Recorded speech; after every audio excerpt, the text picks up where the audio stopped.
बार बस्ती की धरती पर आया हूँ। आज इस रिसोर्ट में राष्ट्रीय अध्यक्ष समिति कार्य समिति की बैठक हुई होने के उपरांत आज हम इस प्रांगण में, इस रिसोर्ट में विवेक दिवस के रूप में अपने महापुरुषों के बारे में जानने और समझने के लिए हमारे इस कार्यक्रम में तमाम वैचारिक साथी उपस्थित हैं। आज की सभा के राष्ट्रीय अध्यक्ष और हमारे झारखंड बिहार से बहुत पुराने और अनुभवी और वैचारिक साथी यहाँ पर उपस्थित हुए हैं और इस कार्यक्रम के हमारे अध्यक्ष के प्रदेश अध्यक्ष मौनी वर्मा जी, मैं आपको सभी को नमन करता हूँ। आज बहुत तार्किक बात हुई, हमारे कई वक्तागणों ने बहुत चिंतन और बड़ी तार्किक बात के बारे में सभी को जानकारी दी।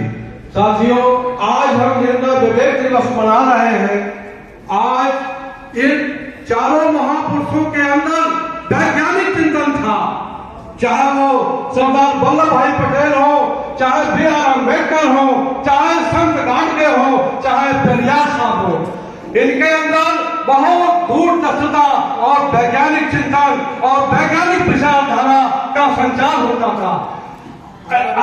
1834 में, 1827 में जब साइमन कमीशन आया, तभी डॉक्टर अम्बेडकर साहब ने कहा कि देश का अगर नौजवान शिक्षित नहीं होगा, इस देश की महिलाएं शिक्षित नहीं होगी, तो इन्होंने बहुत बड़ी अपनी क्रांति की और इस संघर्ष में शिक्षा को आजाद करने के लिए जिससे हमारे समाज का विकास होगा वो शिक्षा है, जो शेरनी का दूध है, जो उसको पिएगा वो दौड़ेगा। ये बात बाबा साहब ने उस समय कही थी। दोस्तों, अगर आज साइमन कमीशन न होता, मैकाले की शिक्षा नीति न होती, अगर अंग्रेज इस देश में 50-20 साल और रुक गए होते तो आज ये स्थिति हमको देखने को न पड़ती। अंग्रेजों की वजह से आज हम दलित जो शुद्ध कही जाने वाली कौमें हैं, उनका काफी विकास हुआ है। नहीं तो उस समय कि आप देखें कि गले में झाड़ू, गले में हल्ला और पीछे झाड़ू, ये स्थिति थी देश की। इतने बड़े दलितों का अपमान और शोषण और स्टाइल होता था। आज मैं आपको बताना चाहता हूं कि हमारे महामना रामस्वरूप वर्मा जी ने, जनरल महामना वर्मा जी ने 1 जून 1968 को अध्यक्ष समिति की स्थापना क्यों की? वर्मा जी एक महान वैचारिक चिंतक और समुद्र में तूफानों की तरह हवाओं में उड़ने वाले वैज्ञानिक थे, जिन्होंने महामना जी ने ये, अगर महामना जी और अध्यक्ष समिति की स्थापना न किए होते डॉक्टर अम्बेडकर के बाद, तो उत्तर भारत में महामना रामस्वरूप वर्मा को डॉक्टर अम्बेडकर की ख्याति। हम कहते हैं महामना रामस्वरूप वर्मा जी एक उत्तर भारत के अम्बेडकर विचारधारा के व्यक्ति थे। हमारे कानपुर देहात के गौरीकरण के रहने वाले महामना वर्मा जी से हमारा बड़ा संपर्क रहा।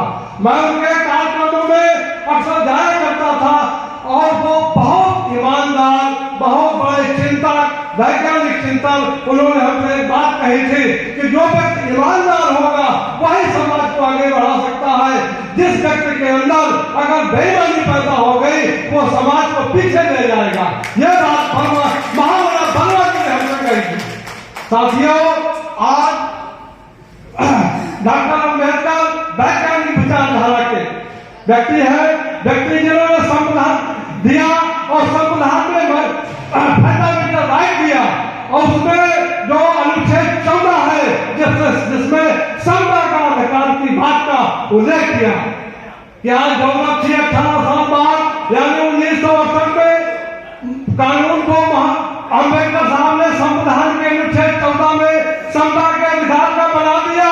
परंतु जब करेंसी का कानून को अम्बेडकर साहब ने बनाया, परंतु जब समता नहीं दिखी तो मजबूरी पर महामना वर्मा जी ने 18 साल बाद 1968 में अध्यक्ष की स्थापना की और उन्होंने कहा उठना बैठना, खान पान और बोलचाल से हमारे समाज में एकता और समता की विचारधारा पैदा होगी।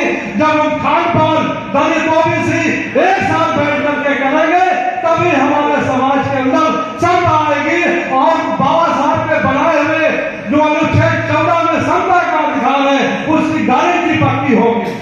ये हमारे महात्मा बाबा जी के बहुत दूर दृष्टा की बात थी। सरदार वल्लभ भाई पटेल ये भी बहुत बड़े वैज्ञानिक चिंतक थे। इन्होंने कहा समाज का विकास जब तक कृषि और शिक्षा और पशु में क्रांति नहीं आएगी, नई टेक्नोलॉजी नहीं पैदा होगी, तब तक हमारे समाज का विकास नहीं होगा। सरदार पटेल ने कहा था कि हमारे 80% जो गांव में बसने वाली कौम है वो पशुधन रखती है, और पशु जब क्रास वैरायटी को होंगे अच्छी दूध देंगे, जिससे हमारा दूध बिकेगा, दही बिकेगा, उससे हमारे घर में पैसा आएगा और हम अपने बच्चों को तकनीकी शिक्षा अच्छे अच्छे विद्यालयों में पढ़ा सकते हैं, तब आगे हमारे समाज का विकास होगा। यह सरदार पटेल का वैज्ञानिक दृष्टिकोण था।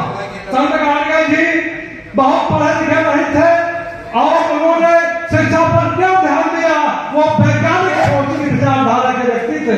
संत गाडगे ने कहा मैं पढ़ा नहीं था, मैं पढ़ा लिखा बिल्कुल नहीं हूँ, परंतु अगर ये हमारे आगे आने वाली पीढ़ी अगर ये पढ़ लिख जाएगी, वैज्ञानिक होगी, चिंतक होगी, डॉक्टर बनेंगे, इंजीनियर बनेंगे, तभी अपना भला करेंगे, समाज का भला कर सकते हैं।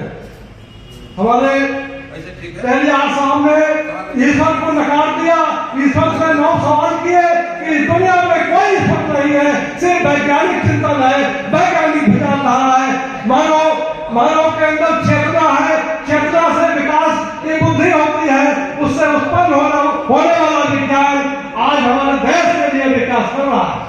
जैसा कि आज के समय में अगर व्यक्ति विज्ञान को अलग कर दे तो मुर्दा के समान होगा, जैसे मोबाइल, मोटरसाइकिल, 4 व्हीलर, ये जिससे हम माइक से बोल रहे हैं, और ऐसी बहुत से ऐसी वैज्ञानिक चीजें हैं जो आज हमसे दूर कर दी जाए, वो हमारे हम उससे अपंग हो जाएंगे।